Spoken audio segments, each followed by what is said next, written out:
music business.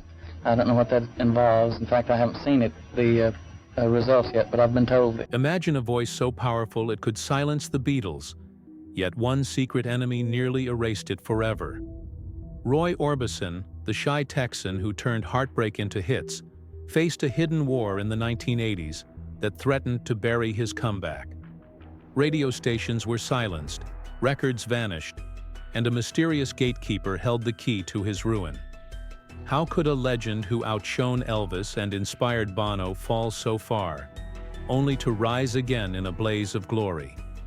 From devastating losses to a supergroup that shocked the world, Roy's story is a roller coaster of triumphs, betrayals, and a final twist no one saw coming. Buckle up. This is the untold saga of a man whose voice defied fate, and you won't believe what happened next. Stick around. The truth behind Roy Orbison's epic journey will leave you speechless. Roy Orbison's journey kicked off in Vernon, Texas, on April 23, 1936. Born into a world shadowed by the Great Depression, his dad wrestled with unsteady oil field work, while his mom found escape in painting and poetry. Money was a ghost, always slipping away, forcing the family to chase jobs across Texas.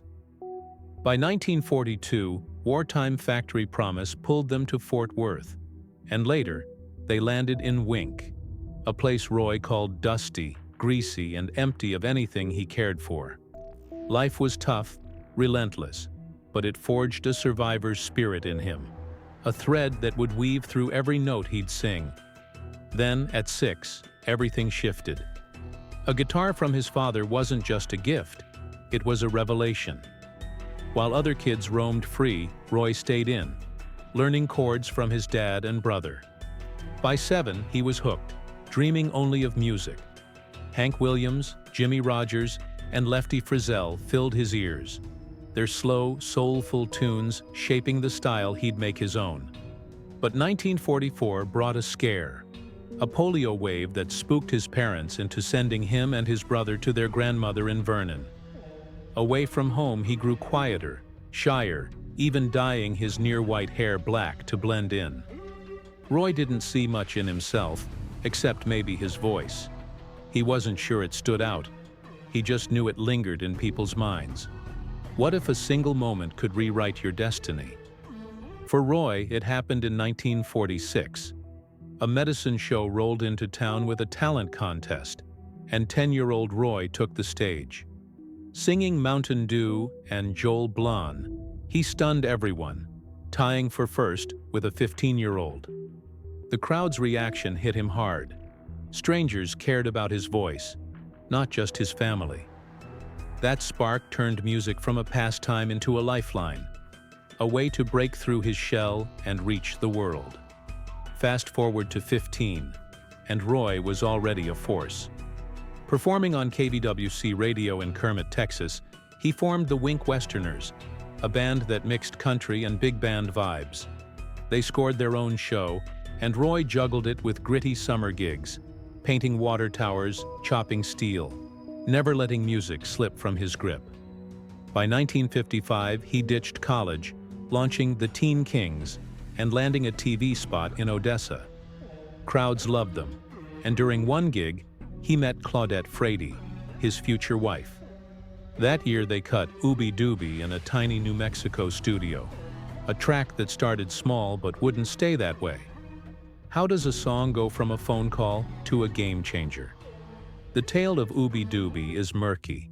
Some say Johnny Cash nudged Roy toward Sun Records. Others swear a store owner played it for Sam Phillips over the line. Truth is, Sun signed the Teen Kings, and their Memphis redo of the song broke onto Billboard, selling over 200,000 copies. Back then, Roy was in his early 20s, lean and dark-haired, pouring emotion into every performance. But Sun wanted rockabilly, not his heartfelt ballads. Phillips bet on Carl Perkins, and when Perkins crashed out with a car accident, Roy got a brief shot. One hit wasn't enough, though. The band scrambled, playing atop drive-in theater roofs between films, Roy moving like Elvis, desperate for applause. "We gave it all for one hit," he'd say, a mix of grit and hope keeping him going. Then came 1960, and Only the Lonely flipped the script. Roy pitched it to Elvis and the Everly Brothers. Both said no. Their loss became his triumph. Recording it himself, he unleashed a sound that defied the era. Soft instruments, his struggles a testament to resilience, his milestones a soundtrack for the ages. That radio blacklist? It couldn't kill his spirit. Roy Orbison's story is proof that even when the world tries to mute you, a true voice finds a way to ring out, timeless and unbreakable. Roy's music wasn't just different, it was a revolution. With Joe Melson and later Bill Dees, he crafted hits like Crying and In Dreams that ignored every rule. Forget verse, chorus, verse. Roy's songs twisted like a novel, pulling listeners into his raw emotion. Back in the late 1950s, he was a lanky 21-year-old, newly married to Claudette Frady, pouring his heart into small gigs.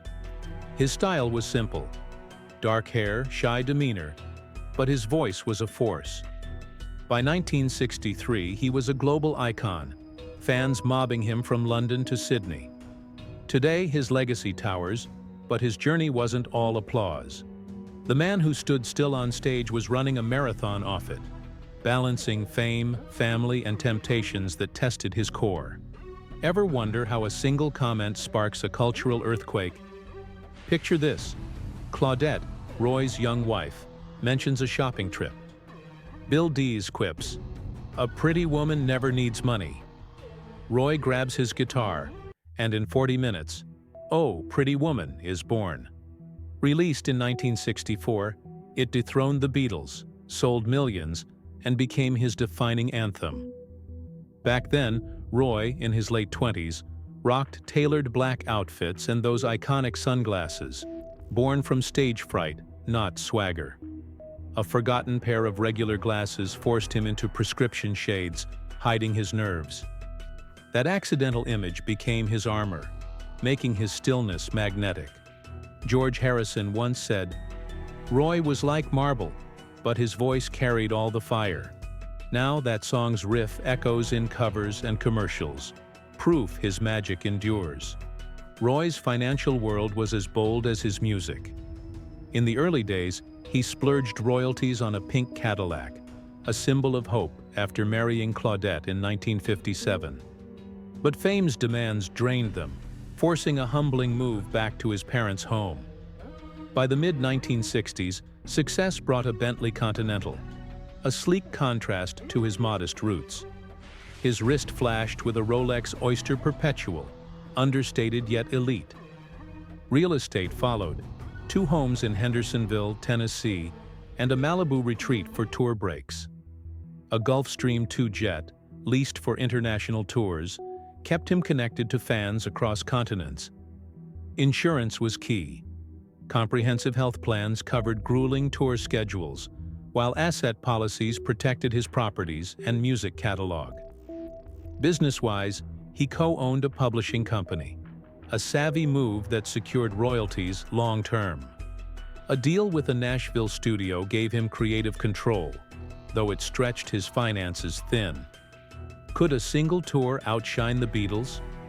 In 1963, Roy did just that. Headlining over the rising Fab Four in the UK, he started soft, forcing crowds to hush, then unleashed high notes that left jaws on the floor. Fans chanted his name, delaying Lennon and McCartney's set.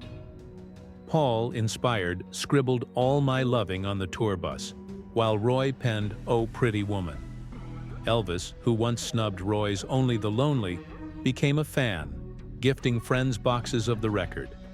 In Vegas, he called Roy the world's greatest singer. Back then, Roy was a wiry dreamer. Now, his influence shapes artists like Chris Isaak. But self-doubt lingered.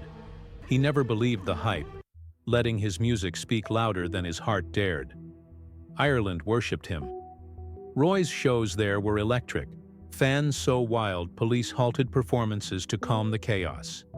He played 2 countries in one day, crossing tense borders to reach them, then did it again a week later.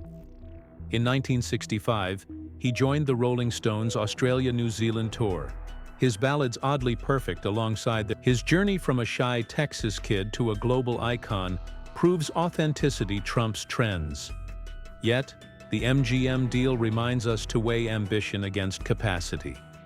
As Roy stood still on stage, his voice carried a truth that outlasted every storm. Next, we'll dive into the heartbreak and comeback that redefined him. A saga of loss and triumph that'll leave you speechless. Stick around, Roy's greatest chapter is yet to come. The early 1960s saw Roy at his peak, a wiry Texan in his 20s, commanding stages with a voice that could hush a riot. His black suits and sunglasses weren't just style. They were shields against stage fright, born when he forgot his regular glasses and grabbed prescription shades. By 1966, that armor couldn't shield him from pain. Claudette, his teenage sweetheart turned wife, inspired "Oh Pretty Woman," but faced betrayal as Roy's fame pulled him into a rock star lifestyle. Their 1964 divorce was a wake-up call, and Roy's MGM deal promised less touring, more family time.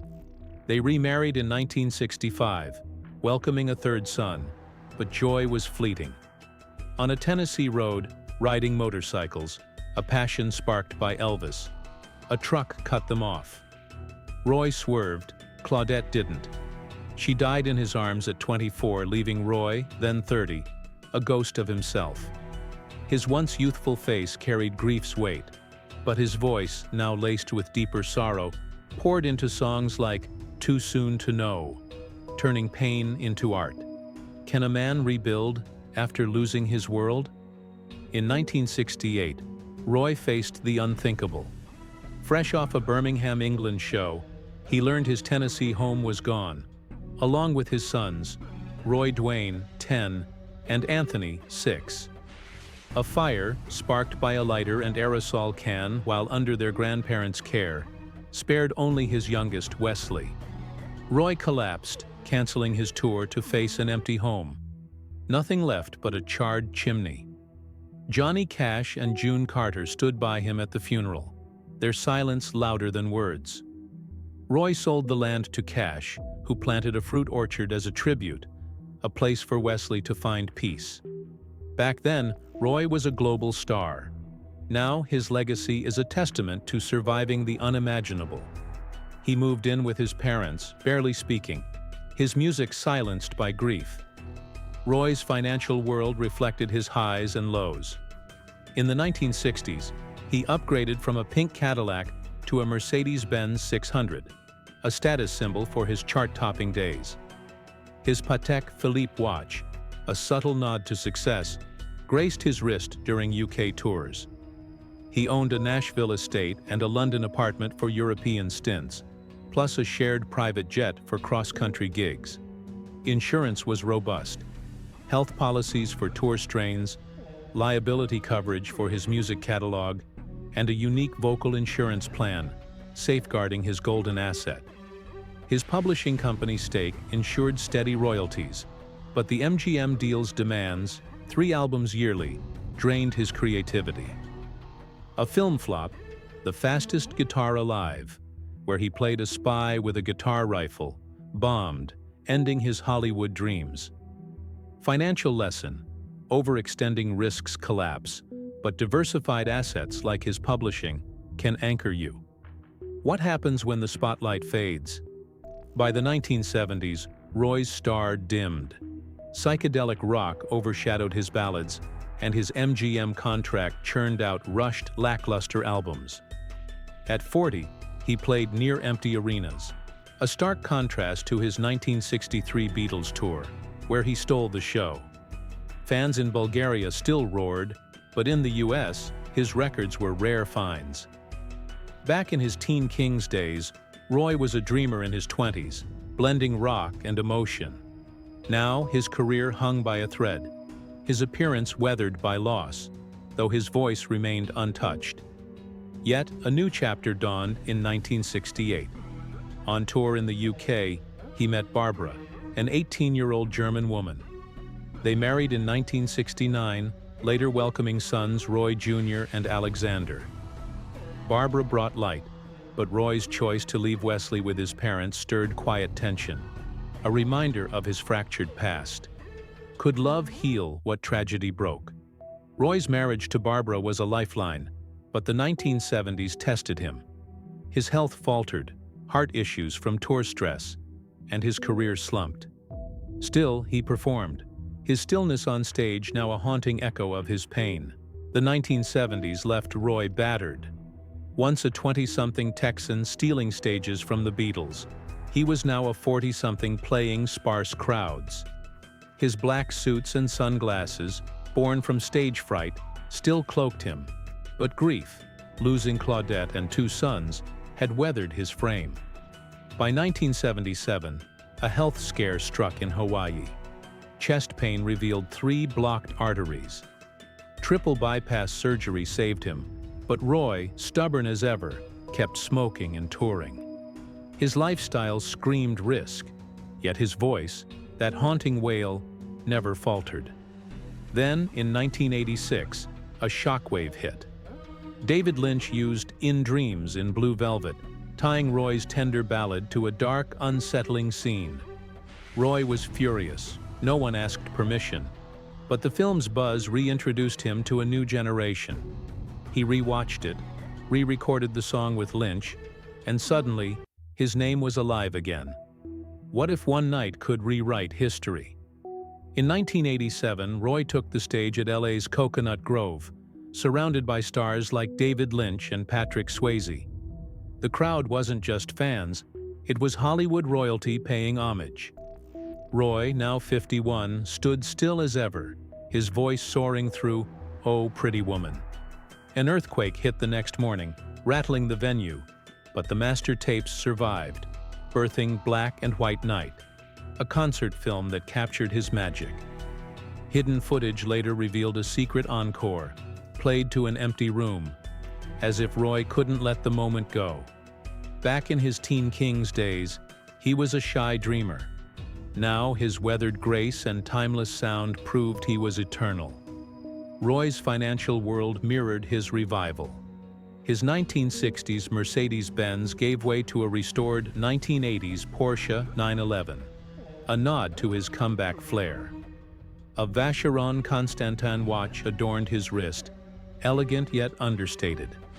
He sold his Nashville estate after tragedy, but kept a Malibu condo and a London flat, plus access to a leased Citation jet for tours. Insurance evolved. Health policies covered his heart risks, while his music catalog was protected by robust liability plans. His publishing company stake, a 1960s investment, poured royalties, and a new Virgin Records deal in 1988 fueled his resurgence. Financial lesson: resilience pays. Protect your core assets and seize second chances.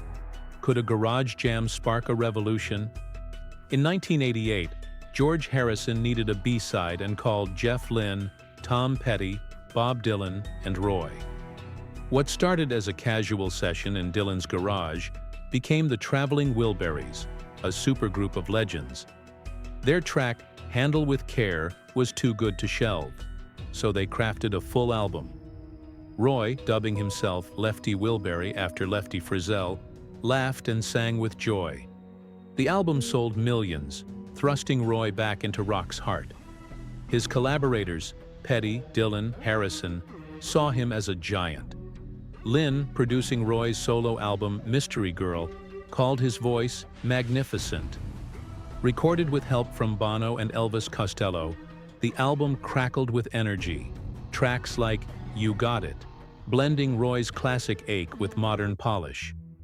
What if triumph came just before the fall? On December 6, 1988, weeks after Mystery Girl wrapped, Roy collapsed at his mother's home. At 52, he was gone, just as his star blazed anew. The shock rippled. How could a man reborn slip away? Yet, his final act was unstoppable. You Got It, released January 1989, hit the top 10, his first in 25 years. A Belgium performance, filmed 17 days before his passing, became its haunting video. Mystery Girl went platinum, with Bono's "She's a Mystery to Me" earning raves. In 2014, Roy's sons added music to an old demo, releasing "The Way Is Love," proving his voice could still move mountains. Roy's journey, from a shy kid to a legend felled by loss, then reborn, teaches us to never count out a true original. Want more tales of stars who defy the odds? Hit subscribe. Hollywood's next secret is waiting.